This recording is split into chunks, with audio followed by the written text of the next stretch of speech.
하나님 나라 복음을 살아가는 매일의 동행. 오늘 말씀은 예레미야 38장 14절부터 28절의 말씀입니다. 시드기야 왕이 사람을 보내어 선지자 예레미야를 여호와의 성전 셋째 문으로 데려오게 하고 왕이 예레미야에게 이르되 내가 네게 한 가지 일을 물으리니 한마디도 내게 숨기지 말라. 예레미야가 시드기야에게 이르되 내가 이 일을 왕에게 아시게 하여도 왕이 결코 나를 죽이지 아니하시리이까. 가령 내가 왕을 권한다 할지라도 왕이 듣지 아니하시리이다. 시드기야 왕이 비밀이 예레미야에게 맹세하여 이르되 우리에게 이 영혼을 지으신 여호와께서 살아계심을 두고 맹세하노니 내가 너를 죽이지도 아니하겠으며 내 생명을 찾는 그 사람들의 손에 넘기지도 아니하리라 하는지라. 예레미야가 시드기야에게 이르되 만군의 하나님이신 이스라엘의 하나님 여호와께서 이와 같이 말씀하시되 네가 만일 바벨론의 왕의 고관들에게 항복하면 내 생명이 살겠고 이 성이 불사름을 당하지 아니하겠고 너와 내 가족이 살려니와 네가 만일 나가서 바벨론의 왕의 고관들에게 항복하지 아니하면 이 성이 갈대아인의 손에 넘어가리니 그들이 이 성을 불사를 것이며 너는 그들의 손을 벗어나지 못하리라 하셨나이다. 시드기야 왕이 예레미야에게 이르되 나는 갈대아인에게 항복한 유다인을 두려워하노라. 염려하건대 갈대아인이 나를 그들의 손에 넘기면 그들이 나를 조롱할까 하노라 하는지라. 예레미야가 이르되 그 무리가 왕을 그들에게 넘기지 아니하리이다. 원하옵나니 내가 왕에게 아뢰는 바 여호와의 목소리에 순종하소서. 그리하면 왕이 복을 받아 생명을 보전하시리이다. 그러나 만일 항복하기를 거절하시면 여호와께서 내게 보이신 말씀대로 되리이다. 보라, 곧 유다 왕궁에 남아있는 모든 여자가 바벨론 왕의 고관들에게로 끌려갈 것이요 그 여자들은 네게 말하기를 내 친구들이 너를 꿰어 이기고 내 발이 진흙에 빠짐을 보고 물러갔도다 하리라. 내 아내들과 자녀는 갈대아인에게로 끌려가겠고 너는 그들의 손에서 벗어나지 못하고 바벨론 왕의 손에 잡히리라. 또 네가 이 성읍으로 불사름을 당하게 하리라 하셨나이다. 시드기야가 예레미야에게 이르되 너는 이 말을 어느 사람에게도 알리지 말라. 그리하면 네가 죽지 아니하리라. 만일 고관들이 내가 너와 말하였다 함을 듣고 와서 네게 말하기를 네가 왕에게 말씀한 것을 우리에게 전하라. 우리에게 숨기지 말라. 그리하면 우리가 너를 죽이지 아니하리라. 또 왕이 네게 말씀한 것을 전하라 하거든 그들에게 대답하되 내가 왕 앞에 간구하기를 나를 요나단의 집으로 되돌려 보내지 마소서. 그리하여 거기서 죽지 않게 하옵소서 하였다 하라 하니라. 모든 고관이 예레미야에게 와서 물으매 그가 왕이 명령한 모든 말대로 대답하였으므로 일이 탈로 되지 아니하였고 그들은 그와 더불어 말하기를 그쳤더라. 예레미야가 예루살렘이 함락되는 날까지 감옥들에 머물렀더라.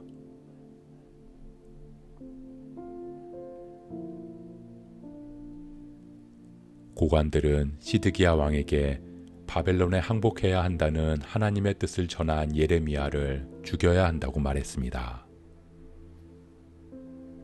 그들은 바벨론의 세력에서 벗어나기 위해서 친애굽 정책을 폈기 때문입니다. 바벨론을 몰아내는 것이 곧 하나님의 뜻이라고 말하며 예레미야를 가뒀습니다. 그러나 그것은 예레미야가 아닌 말씀을 가두고자 하는 것이었습니다. 시드기야 왕은 사람을 보내서 예레미야를 다시 불렀습니다. 그리고 그에게 은밀하게 하나님의 뜻을 다시 묻습니다. 하나님께서 우리의 영혼을 지으셨음을 고백하는 것처럼 시드기야 왕은 하나님의 뜻이 중요하다는 것을 알고 있었기 때문입니다. 그래서 그 하나님의 말씀을 듣고자 했던 것입니다. 우리가 하나님의 말씀을 듣는 이유는 그 뜻에 따라 살기 위해서입니다. 눈앞의 현실에 가려 보지 못하는 선한 길을 하나님은 아시기에 그 길을 가고자 순종하며 말씀을 듣는 것입니다. 그러나 때로는 내가 길을 정해놓고 그 결정에 하나님의 뜻을 맞추기를 원할 때가 있습니다. 주어진 말씀을 거부하며 끊임없이 하나님의 말씀을 다시 구합니다. 마치 시드기야 왕이 바벨론에 항복하라는 변하지 않는 하나님의 말씀을 듣고도 계속 예레미야에게 하나님의 뜻을 구한 것처럼 말입니다. 말씀으로 자신의 뜻을 바꾸는 것이 아니라 하나님의 뜻을 바꾸고 싶었기 때문입니다. 시드기야 왕이 말씀에 따를 수 없는 이유는 두 가지였습니다. 정치적으로 친애굽 성향을 가진 고관들에 대한 눈치를 봐야 했기 때문이고, 또 하나는 지금까지 바벨론에 항복한 유다 사람들을 매국노 취급했는데 자신이 항복하면 그들에게 조롱받을 것 같은 두려움에서였습니다. 사랑하는 성도 여러분, 하나님은 시드기야 왕에게 살 길을 끊임없이 열어주시고 기회를 주고 계십니다. 그가 회개하고 돌이켜 바벨론에 항복하면 살 것이라고 말씀하십니다. 그 말씀과 자신이 처한 상황, 그 사이에서 시드기야 왕은 번뇌합니다. 말씀을 듣고 알았지만 그대로 순종하며 실천하지 못하는 현실, 그 사이에서 갈등합니다. 하나님께서는 우리에게도 말씀을 통해 살 길을 열어주셨습니다. 우리는 주어진 말씀에 순종하며 그 길을 걸을 수 있고 그 길을 통해 영원한 생명을 누릴 수 있습니다. 그러나 우리 앞에 놓인 현실의 문제들은 언제나 말씀과 충돌합니다. 친애굽 성향의 신하들 사이에 둘러싸인 시드기야 왕처럼 우리는 세상의 가치관과 기준에 둘러싸여 살아가기 때문입니다. 그렇기에 그 안에서 눈치를 보게 되기도 하고 두려움을 느끼게 되기도 합니다. 그러나 하나님의 말씀은 변함이 없습니다. 우리가 원하는 대로 그 뜻을 바꿀 수도 없습니다. 오직 말씀을 듣고 순종할 때에만 영원한 생명이 주어질 것입니다.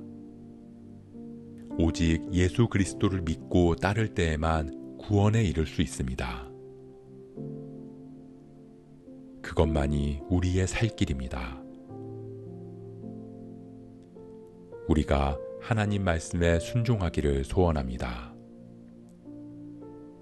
나의 처한 상황과 환경 너머에 계시는 주님을 바라보며 죽는 길처럼 보이지만 진짜 살 길을 향해 말씀 붙들고 살아가는 저와 여러분 되시길 주님의 이름으로 축복합니다.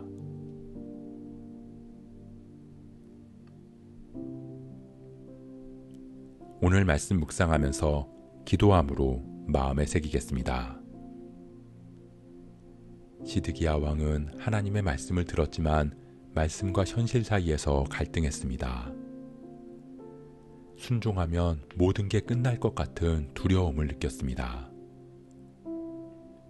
하지만 하나님은 그 길만이 살 길이라고 말씀하신 것처럼 우리도 하나님의 말씀대로 살아갈 때 참 생명이 주어짐을 고백합니다. 나의 계획이나 눈앞의 현실의 문제보다 크신 주님을 바라보며 오직 순종함으로 믿음의 길 걷는 우리 되게 하옵소서. 길이요 진리 되시는 예수 그리스도를 따르는 삶 살아가게 하옵소서. 이 모든 말씀 우리의 생명 되시는 예수 그리스도의 이름으로 기도합니다.